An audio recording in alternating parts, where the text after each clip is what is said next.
Hey Chupi.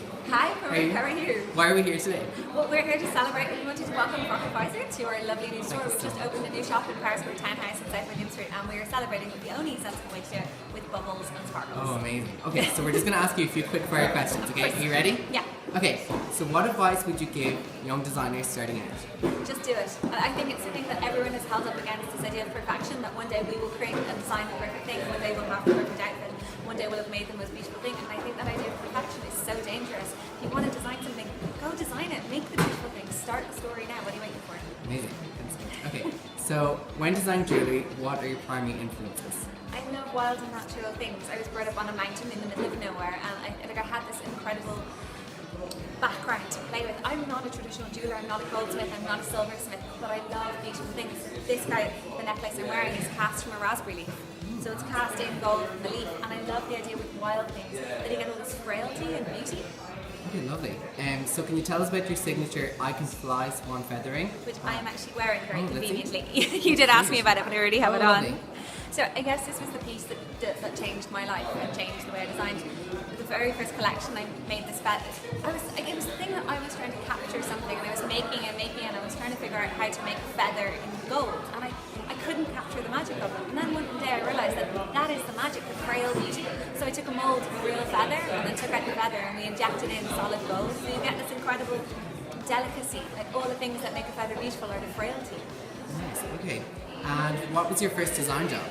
I worked for Top for 6 years. I was, well, no, see that's kind of cheating. I was 17 when I was scouting, when I started my first label, because like I said, I do believe in that idea. I always wanted to be, I love the idea of design makes people happy, and I always wanted to design things that make people happy. So I ran my little company, put myself through college by working in that, and then when I was 21 I got scouted by Top, and I worked for them for 6 years, and it was wonderful. Okay, so tell us about your name and what does it mean? It is weird. I know, well I guess if your parents call you Chupi, you're probably not going to call your company anything else. My folks, my mom is Irish and my dad's English, and they worked in South America for most of their lives, but he's Spanish. And so they would have been dabbed with the IMF, which was less embarrassing pre-2008. And I speak Spanish, although my mom said when I was born I was meant to be Chloe. And then she said when I was born I wasn't Chloe, and she was bouncing me on her knee and saying Chupi, Chupi, like my love. It means like little one, baby, and then she realised that was my name. Oh, lovely. Okay, so what is the highlight of your career thus far? Oh my god, It's tough one. there's so many incredible things. So just this week we signed for Fenwick, who are this incredible luxury department store in the UK, and it's so amazing. But then there've been so many highs. Like the day we got listed on Aer Lingus, and that was 11 million people saw our ring. That showing at London Fashion Week last year was incredible. But I think that's what keeps me going. What excites me as a designer is like, I hope our high hasn't come yet. There's all these things I want to achieve and all these things I want to do still. So that's what I'm chasing. Okay, so favorite collection piece? Oh, I think my swan feather ring.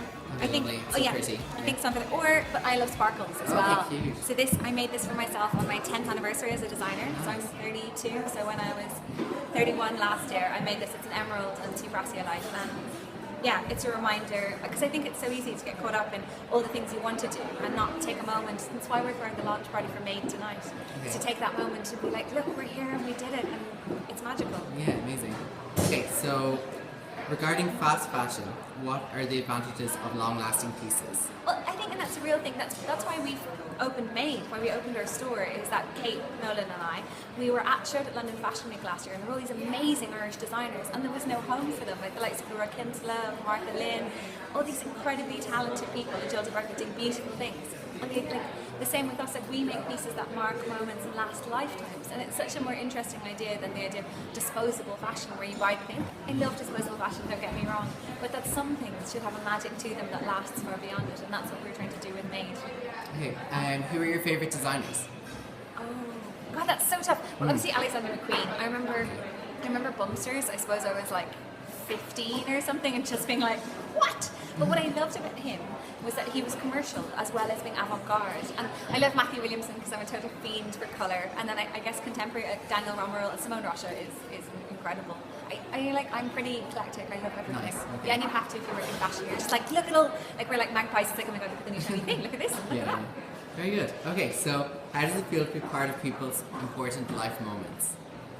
Incredible. Incredible. Genuinely, heartbreakingly, movingly incredible. Like I get to make things that mark those moments. Like I get to make the engagement ring that one day will, hopefully, in 500 years, will still be being worn and loved by someone's great granddaughter. That's an incredible privilege. And all the moments we're part of, and I meet people when we do an event, and I have all these people come and tell me their stories. And that's just, it's incredible. What an amazing thing to get to say as a designer, that you get to be part of magical moments. Okay, thanks so much, Chupi.